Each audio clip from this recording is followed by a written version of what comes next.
बिस्मिल्लाहिर्रहमानिर्रहीम। मैं हूं ताहिर ढेंडसा और आप देख रहे हैं टीडी डिजिटल। 2015 में COP21 जो पेरिस कॉप भी कहलाती है, मशहूर व मारूफ, जिस पे एक आगे के डेवलपमेंट के ऊपर कुछ एग्रीमेंट भी सामने आ गया था। उसके बाद 4 साल कोई थोड़ा सा लो प्रोफाइल कॉप होने के बाद अब इस दफ़ा फिर ग्लासगो में एक फुल फ्लेज कॉप चल रही है, जिसके ऊपर बात भी हुई है। अमेरिका के लिए जो प्रेसिडेंट डोनाल्ड ट्रंप के वक्त थोड़ा सा विड्रॉ गए थे, एक दफ़ा फिर ये अब एजेंडे पे बहुत अहम है। और उसका सबूत ये है कि उन्होंने अपने फॉरेन सेक्रेटरी को इन्वायरमेंट का मिनिस्टर लगाया, जॉन कैरी को। और ये इतना अहम आदमी है ये कि ईरान के साथ मुआहदे में ही वॉज द वन, और सबको पता ही है ये बात का। तो इसका मतलब ये है कि फॉरेन सेक्रेटरी को लगाने के फॉरेन पॉलिसी का it is one of the pivot. और ग्लासगो में 3 जो ग्रुप्स हैं कंट्रीज़ के, वो उनके दरमियान भी टग ऑफ वॉर वो सारा डिस्प्ले चल रहा है। हमारे साथ इस दफ़ा as usual doctor Abid Qayyum Suleri हैं, लेकिन इस दफ़ा ही हैज़ अनदर हैट। अभी आज ही वो कॉप से वापस आए हैं और ऑलमोस्ट वहाँ पे होने वाली चीज़ों का फर्स्ट हैंड नॉलेज है। वेरी वार्म वेलकम डॉक्टर साहब। को थोड़ा बताएं हमें कोई वन लाइनर को थोड़ा सा, ताकि फिर हम आगे गुफ्तगू करते हैं इस पर। देखिए, जो कॉन्फ्रेंस ऑफ पार्टीज़ है ये UNFCCC की, यानी जिस पे कि पूरी दुनिया के head of states, head of governments, high level delegates होते हैं, वो आते हैं। ये मिलते क्यों हैं? ये मिल इसलिए रहे हैं कि बड़ी तेज़ी के साथ साइंस इस चीज़ को प्रूव कर रही है कि जो इंसानी हमारी एक्टिविटीज़ हैं वो जो नेचर है उसके साथ मुताबिकत नहीं रखती, और अगर हम इसी तरीके से चलते रहे तो शायद हम अपनी इसी तरक्की का शिकार हो जाएंगे। और उसका सबूत वो ये पेश करते हैं कि 1500 कबल मसीह से लेके 1901 तक कार्बन डाइऑक्साइड का लेवल जो था दुनिया में वो एक ही रहा। 1901 के बाद ये लेवल बढ़ना शुरू होता है और 2020 में ये लेवल जो था, जो कि शुरू वाला जो मैं बता रहा हूँ 1500 कबल मसीह से लेके जो बेस लाइन अगर आप इसे कहें तो ये उससे डबल से भी ज़्यादा हो चुका होता है। तो 100 साल में जितनी कार्बन डाइऑक्साइड और जितनी ग्रीन हाउस गैसेज ये इंडस्ट्रियल रेवोल्यूशन के बाद प्रोड्यूस हुई, वो उससे पहले जो आपके 3400 साल की जो हिस्ट्री थी उसमें नहीं थी। और इस चीज़ ने लोगों को, जो थे सारी दुनिया के जो साइंटिस्ट थे और जो पॉलिसी मेकर्स थे, जो हुकूमतें थी, उनको ये सोचने पर मजबूर किया कि अगर हम इसी तेज़ी के साथ तरक्की करते रहे तो शायद मारे जाएंगे, हम अपनी तरक्की का खुद शिकार हो जाएंगे, और इसको किसी तरीके से रोकने की ज़रूरत है। उसके बाद जब इसको फर्दर प्रूव किया गया कि ये जो कार्बन डाइऑक्साइड है यहाँ कहाँ से रही, तो मालूम हुआ कि इसका 2-3 मेजर सोर्सेज है। सबसे बड़ा सोर्स जो था इसका वो फॉसल फ्यूल है। तो जो डीजल, पेट्रोल, गैस, कोयला, हाइड्रोकार्बन, तो ये जब इनको जलाया जाता है तो उसके नतीजे में कार्बन डाइऑक्साइड प्रोड्यूस होती है। फिर देखा गया कि ये जो दरख्तों की इतनी बेदरेग कटाई पूरी दुनिया में, डिफॉरेस्टेशन हुई, ये भी उसकी एक बुनियादी वजह है। और फिर ये देखा गया कि दुनिया में सबसे बड़े एमिटर्स कौन हैं। तो जो सबसे बड़े एमिटर्स इस पर कार्बन डाइऑक्साइड के हैं, पहले नंबर पे चाइना है, दूसरे नंबर पे अमेरिका है, तीसरे नंबर पे भारत है, चौथे नंबर पे रशिया है। तो ये दुनिया के बिगेस्ट पोल्यूटर्स आप इनको कह लें, बिगेस्ट एमिटर्स कह लें, तो ये हैं। और जाहिर है कि इनकी अगर आप देखते हैं पर कैपिटा कंजम्पशन को, आप इनका देख लें, इनकी जो डेवलपमेंट है उसको देख लें, तो उससे भी ये बात साबित होती है कि कार्बन डाइऑक्साइड बड़ी तेज़ी के साथ ये प्रोड्यूस कर रहे हैं। और ये जो 2020-2021 है, अगर आप इस साल को देखें, यानी 2021 को देख लें, आप नॉर्थ अमेरिका से स्टार्ट होते होते एशिया पैसिफिक तक आ जाएँ, जंगलों में आग लग रही है, साइक्लोन्स आ रहे हैं, हीट वेव्स आ रही हैं। आग क्यों लगती थी? हीट वेव थी, बहुत गर्मियाँ बड़ी शदीद थी, साइक्लोन आना शुरू हो गए, ड्राउट आना शुरू हो गए। ये जो पूरी दुनिया में इस वक्त एनर्जी क्राइसिस एक जो चला हुआ है, इस दफ़ा हवाएं उस तरीके से नहीं चली कि आपकी विंड मिल जो है यूरोप में वो काम कर सकें।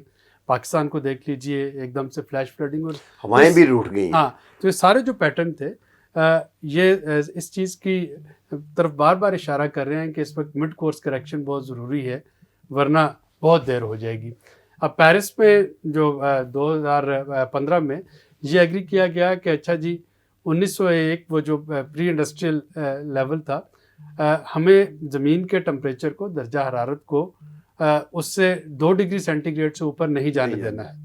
और ये टेम्परेचर बढ़ता क्यों है? ये जो कार्बन डाइऑक्साइड और बाकी ग्रीन हाउस गैसेज है, ये एक लेयर जो है बना लेती हैं और ट्रैप हो जाती है। और उसमें जो इंफ्रा रेड वेव्स हैं, जिनके ज़रिए ज़मीन अपना टेम्परेचर जो है वो मॉडरेट करती है, ये उसको रोकती है। इसी ट्रैप के अंदर चूँकि वो रहता है सारा जो इंफ्रारेड वेव, तो ज़मीन जो है उसका एवरेज टेम्परेचर जो है वो बढ़ना शुरू हो जाता है। ग्लोबल वार्मिंग शुरू। तो अगर हम देखें तो हर साल आप देखें, वो कहा जाता है कि जी इस दफ़ा जो फ़लाँ महीना था वो गर्म तरीन महीना था दुनिया का, ये वाला महीना ये भी गर्म तरीन। तो मौसम में शिद्दत पैदा होती जा रही है। तो पेरिस में ये कहा गया कि जी हम इसको रोकेंगे, टेम्परेचर को बढ़ने से। काफ़ी अच्छी कमिटमेंट्स वहाँ पे हुई, और उसकी एक वजह ये भी थी कि बाराक ओबामा, जिनको कि इन एंटीसिपेशन नोबेल प्राइज़ दिया गया था, उन्होंने काफ़ी एक्टिव रोल प्ले किया प्रेसिडेंट शी के साथ मिलके, और वहाँ पे एक पूरी दुनिया को इकट्ठा करके एग्रीमेंट हो गया। अब एग्रीमेंट तो वो हो गया, उसकी मोडालिटीज़ तय होना थी कि उसको लेके आगे कैसे चलना है। लेकिन डोनाल्ड ट्रंप आ गए। डोनाल्ड ट्रंप चूँकि क्लाइमेट चेंज पे बिलीव नहीं करते थे, उन्होंने अमेरिका या उनका हाइड्रोकार्बन में इंटरेस्ट था, तो उन्होंने अमेरिका को विड्रॉ कर लिया वहाँ से। अब जब एक जो मेजर पावर थी, जब वो उससे विड्रॉ हो गई, तो इसका मतलब ये है कि बाकी के जो मुल्क थे वो जितनी भी लिम्बो में चले गए। हाँ, वो उस तरीके से नहीं कर पाए। अब जो बाइडन के आने के बाद जो उन्होंने पहला सदारती जो था हुक्म दिया था, वो यही था कि उन्होंने UNFCCC को दोबारा ज्वाइन किया। अमेरिका जो है वो दोबारा से पार्टी बन गया। अब ये वाली जो कॉप ग्लासगो में जो कि आज ख़त्म हो रही होगी, इसको अगर आप देखते हैं तो ये 2-3 लिहाज से बड़ी अहम थी। इंग्लैंड के लिए ये बड़ी अहम है, क्योंकि इंग्लैंड को पहली दफ़ा पोस्ट ब्रेग्जिट अपनी लीडरशिप दिखाने का मौका मिल रहा है कि ब्रेग्जिट के बाद यूरोप से अलहदा होकर भी इंग्लैंड जो है वो एक कुछ है मेजर ब्रोकर बन सकता है। अमेरिका जो है, अमेरिका ने चूँकि अपनी वो जो हजीमत ख़त्म करने के लिए जो 4 साल उन्होंने इसमें ज़ाया किए, अमेरिका का इसमें इंटरेस्ट जो है वो मौजूद है। यूरोप का अगर देखें तो पूरा यूरोप इस वक्त एनर्जी के बहरान का शिकार है, लिहाजा वो भी चाह रहे हैं कि एनर्जी ट्रांजिशन की तरफ काम किया जाए। इसमें जो इम्पॉर्टेंट चीज़ हुई, गो के परसों हमने देखा कि वहाँ पे अमेरिका और चाइना की एक जॉइंट प्रेस कॉन्फ्रेंस भी हुई, जॉइंट स्टेटमेंट भी रिलीज़ की गई। लेकिन प्रेसिडेंट शी ने भी इस कॉन्फ्रेंस को अटेंड नहीं किया, और प्रेसिडेंट पुतिन ने भी इस कॉन्फ्रेंस को अटेंड नहीं किया। वहाँ मौजूद होते हुए वो थे ही नहीं। वो नहीं आए। बाकी हेड ऑफ गवर्नमेंट्स और हेड ऑफ स्टेट्स आए। उन्होंने, रशिया ने अपने डिप्टी प्रेसिडेंट को भेजा, चाइना जो है, चाइना ने अपने एक हाई लेवल सीनियर ऑफिशियल को भेजा। लेकिन जबकि पूरी दुनिया के सरबराहान मुमलिकत और जो वज़ीर आज़म थे वो वहाँ पे मौजूद थे, तो बड़ी क्लियर आपको नज़र आ रही थी एब्सेंस कि उसमें प्रेसिडेंट शी नहीं है और उसमें प्रेसिडेंट पुतिन जो है वो मौजूद नहीं है। जिसका मतलब ये है कि अभी भी वो जो एक पॉलिटिकल इकोनॉमी, जियो पॉलिटिकल इकोनॉमी है, वो शायद सिंक नहीं हुई। उस तरीके से जो जियो क्लाइमेट है उसके ऊपर वो भारी पड़ती रहेगी। अब अभी तक अगर हम देखें कि वहाँ पे हुआ क्या, आज उसका फाइनल आ रहा होगा, कल सुबह तक आ जाएगा उसका जो फाइनल डिक्लेरेशन है। लेकिन उम्मीदें बहुत ज़्यादा नहीं है, हाई नहीं है। लेकिन एक तरफ तो ये है कि उम्मीदें हाई नहीं, लेकिन ये ग्लास आधा भरा हुआ है। इसमें सबसे बड़ी जो मेरे लिए पॉजिटिव पॉइंट ये है कि पूरे पेरिस एग्रीमेंट में फॉसिल फ्यूल का लफ्ज़ मौजूद नहीं था। अच्छा, नहीं था। जाहिर है कि आपके ओपेक लॉबीज़, आपके जो बाकी ऑयल प्रोड्यूसिंग कंट्रीज़ थे, रशिया है, अमेरिका है, उनका इतना स्ट्रॉन्ग इंटरेस्ट है कि उन्होंने ये फॉसिल फ्यूल का लफ्ज़ जो है वो, अगर आप पेरिस एग्रीमेंट को जाके फाइंड वर्ड्स ढूंढना शुरू करें, आपको नहीं मिलेगा। इस दफ़ा मेजर डिस्कशन ही फॉसिल फ्यूल पे है। वन हैज़ टू सी कि वो फॉसिल फ्यूल की फेजिंग आउट जो है वो फाइनल डिक्लेरेशन का हिस्सा बनती है या नहीं, क्योंकि ज़ाहिर है कि ऑयल प्रोड्यूसिंग कंट्रीज़ अभी भी उसको मुज़ाहमत कर रहे हैं, इंक्लूडिंग ओपेक कंट्रीज़। अच्छा, फॉसिल से हम तो हाइड्रोकार्बन सपोज कर लेते हैं, लेकिन हमारी तो कोयले पे भी बड़ी साइवल वाले प्लांट, जो बिजली है वो कोयले पे है, तो हमारा क्या बनेगा? देखिए, पाकिस्तान ने तो ऑलरेडी कहा है ना कि इससे ज़्यादा वो कोयले के प्लांट जो है वो नहीं लगाएंगे। वज़ीर आज़म ने बड़ा क्लियरली कहा कि जी 2030 तक हमारा एनर्जी मिक्स जो है 60% वो रिन्यूएबल से होगा। वो इसलिए क्वाइट पॉसिबल, ये बहुत ज़्यादा एम्बिशियस स्टेटमेंट नहीं है, क्योंकि हमारा ऑलरेडी को 25-30% गर्मियों में हाइडल से आता है। अगर एक और डैम आपका बन जाता है और अगर थोड़ा सा सोलर और विंड आना शुरू हो जाता है तो इट्स क्वाइट पॉसिबल 60 ना भी हो 50% तक आ जाएगा। तो वो एक तरफ तो वो चीज़ है। पाकिस्तान ने इसमें वहाँ पे जो है जैसा कि मैंने कहा कि फाइनल डिक्लेरेशन जो है वो उस वक्त होता है जब हर मुल्क उस पर एग्री करता है, कंसेंसस के साथ होता है। अगर 120 या 140 ममालिक में से कोई एक भी कहता है कि जी मैं इस टैक्स से इख्तलाफ करता हूँ, तो वो उस टैक्स में नहीं आ सकता। इसका मतलब ये है कि वो जो फाइनल टैक्स आता है उस पर जो अमल दरामद है उसका सारा दारोमदार आपके जो लीस्ट विलिंग कंट्रीज़ होते हैं उन पे होता है, जिन्होंने कि मिनिमलिस्टिक एक एजेंडा जो है उस पर एग्री किया।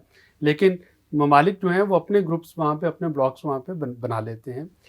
वहाँ पे जो 2-3 चीज़ें अभी तक देखने में आई हैं, एक तो ये हुआ है कि मेथीन फेज़ आउट पे, मेथीन जो कुदरती गैस है उस पे बात हुई कि अगले 2030 तक 30% उसमें रिडक्शन इसके इस्तेमाल में होनी चाहिए। पाकिस्तान ने भी उसमें सिग्नेटरी। हम तो ये मीथेन पे बड़ा सफ़र, क्योंकि देखें जो गाय भैंसें वगैरह है, गोबर गैस जिसे सिर्फ जो कहते हैं, गोबर गैस ही नहीं है, फिर चावल की फसल ये इतनी जो है जो आपका वेस्ट है सॉलिड वेस्ट उससे भी मीथेन निकलती है। नहीं, लेकिन चावल की फसल का भी उससे तो भी है है। और कुदरती गैस 90% मीथेन है। मीथेन। LNG या CNG ये 90% नहीं, लेकिन वो तो जल जाती है ना। तो जाहिर है उससे जलती है तो उससे कार्बन डाइऑक्साइड पैदा होती है ना। तो अब आपकी मेथीन नहीं, लेकिन मेथीन तो एज ए सोर्स भी, तो मेथीन का यानी पाकिस्तान जो है, पाकिस्तान ने कमिट किया है कि 2030 तक मेथीन के जो है उसको फेज आउट करेगा 30%। तो इसमें जाहिर है कि आपकी जो कुदरती गैस का इस्तेमाल है वो भी कम होगा। अच्छा, तो यानी हम रिन्यूएबल की तरफ जा रहे होंगे। इसी तरीके से 100 के करीब ममालिक ने एक और इंडिया ने इसको रेटिफाई नहीं किया, चाइना ने इसको रेटिफाई नहीं किया क्योंकि उनका मेजर अभी भी रिलायंस गैस पे है। गैस। इसी तरीके से एक और वहाँ पे 100 के करीब ममालिक ने साइन किया है जो कि डिफॉरेस्टेशन को रोकना है 2030 तक। पाकिस्तान चूँकि ऑलरेडी 2 बिलियन दरख्त पौधे लगा चुका है तो पाकिस्तान उसमें शामिल है। इसी तरह से एक और जो वहाँ पे मुआहदा हुआ है वो ये है कि जो फाइनेंशियल इंस्टीट्यूट्स हैं वो किसी भी जो फॉसल फ्यूल प्रोजेक्ट है उसमें इन्वेस्टमेंट नहीं करेंगे। अगेन उसमें इंडिया, चाइना, इवन अमेरिका ने भी उसको उस तरीके से रेटिफाई नहीं किया, लेकिन बहुत से ममालिक ने उसको रेटिफाई किया है। जो असल इस वक्त स्टम्बलिंग ब्लॉक है वो ये है कि तमाम ममालिक, उनसे कहा गया था कि वो अपना एक वर्क प्लान पेश करें, NDC जिसको कहते हैं, नेशनली डिटरमिन्ड कॉन्ट्रीब्यूशंस, कि किस तरीके से वो क्या क्या इकदाम लेंगे कि ज़मीन का दर्जा हरारत, एवरेज दर्जा हरारत 1901 वाले टेम्परेचर से 2 डिग्री सेंटीग्रेड से ऊपर ना जाए। उन्होंने अपने अपने जो एम्बिशंस दिए हैं उसके मुताबिक अभी भी वो तकरीबन 2.4 पे चला जाएगा वो दर्जा हरारत, वो उससे कम नहीं होगा। टिपिंग पॉइंट क्या है वैसे? पेरिफेरल सवाल है जी। टिपिंग पॉइंट जो है वो इस सदी के वस्त है, 2050 तक हम चाह रहे हैं कि दर्जा हरारत जो है वो कंट्रोल रहे। नहीं, टेम्परेचर का भी कोई टिपिंग पॉइंट है? जो टेम्परेचर का जी मैं आपको बता रहा हूँ कि वो 2 डिग्री सेंटीग्रेड से ऊपर ना जाए। अभी तक की जो एम्बिशंस आई हैं वो तकरीबन बता रही हैं कि अगर सारे मुल्क ये सारा कुछ कर भी लें तो तब भी टेम्परेचर जो है 2.4 डिग्री सेंटीग्रेड को टच कर रहा होगा। तो हर मुल्क ने अपने अपने लिहाज से एम्बिशियस प्लान जो है वो दिया।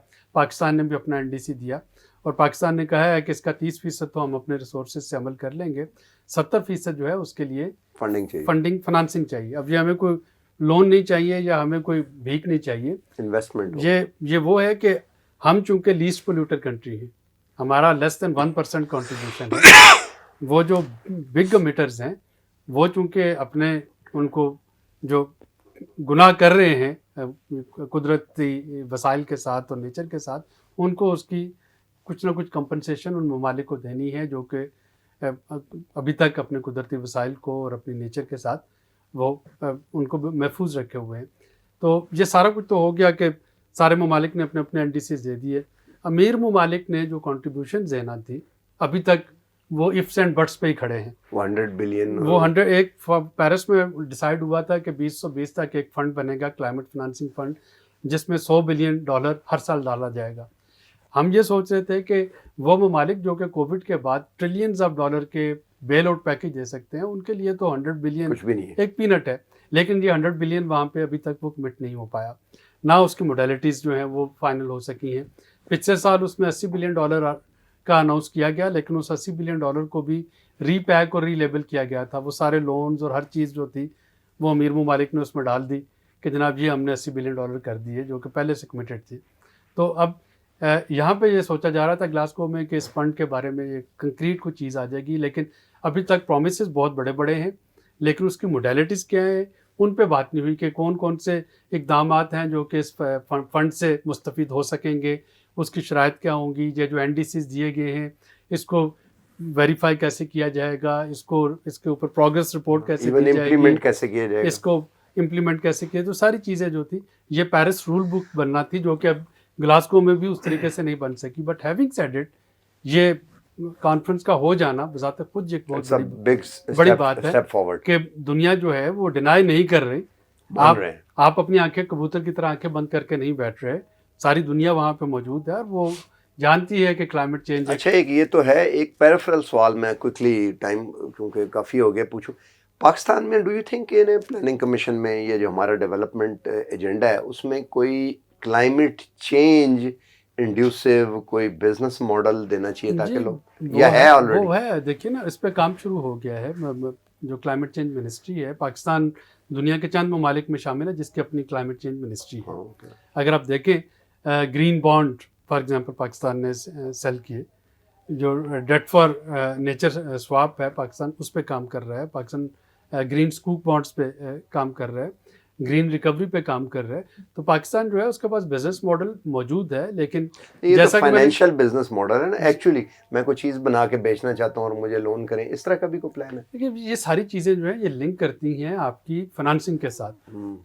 पाकिस्तान जैसे ममालिक जो है, यहाँ पे यानी सारा साल धूप पड़ती रहती है। अब अगर कहा जाए कि जी सोलर क्यों नहीं यहाँ पे कामयाब होता, तो सोलर इसलिए कामयाब नहीं हो रहा कि वो जो क्लाइमेट फाइनेंसिंग में पैसे आने हैं, लॉस एंड डैमेज जो ममालिक में हुआ है या जो होगा, उसके जो पैसे मिले हैं, एक आखिरी चीज़, अगर वो नहीं मिलेंगे तो पाकिस्तान जैसे ममालिक आगे लिंगर ऑन करते रहेंगे। अच्छा, एक आखिरी चीज़ में, ये कार्बन फाइनेंसिंग पे भी कोई बात हुई? कार्बन कार्बन मार्केट्स जो है उस पर वो एक और कंट्रोवर्शियल इशू है कि कौन कौन से स्टेप ऐसे होंगे जो कि कार्बन मार्केट से मुस्तफ़ीद हो सकते हैं। यानी दरख्त लगाना, कौन से मुल्क हैं जो कि वो क्या काम करें कि वो दूसरे मुल्क के साथ कार्बन क्रेडिट जो है वो ख़रीद सकें।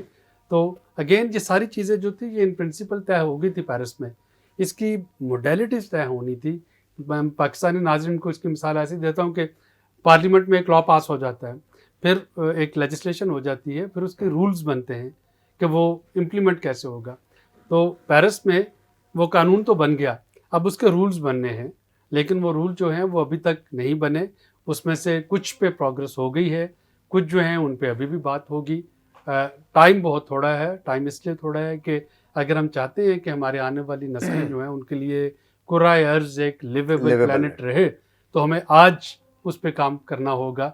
ये ना हो कि कल को वो हमें कोस रहे हों कि हमारी जो पिछली बाप दादा थे वो हमारे लिए हमारी जिंदगी खा के मर गए। हाँ, लिवेबल प्लैनेट छोड़ के नहीं। बिल्कुल ठीक है, ये बड़ा इम्पॉर्टेंट है। मैं वो डॉक्टर आबिद से इनकरेज करूँगा कि he must write it down quickly, 1-2 दिनों में आगे, क्योंकि बड़ी एक्सीलेंट समरी है कॉप की। अगर आप देखें, आप पूरी कॉप का आपको पता लगता है, लेकिन आप इमेजिन करें कि कितना इम्पॉर्टेंट इशू है ये, कि हम घर के अंदर फर्नीचर पे और कुर्सियाँ वहाँ चली जाएँ, और ये कि इंटीरियर डेकोरेशन पे हम बड़े, जो मुल्क एक्सपोर्ट इंपोर्ट करते हैं वो यही होती है, लेकिन घर जो है उसकी बुनियादें बैठ रही हैं, उसके बारे में हम कमिट नहीं कर रहे।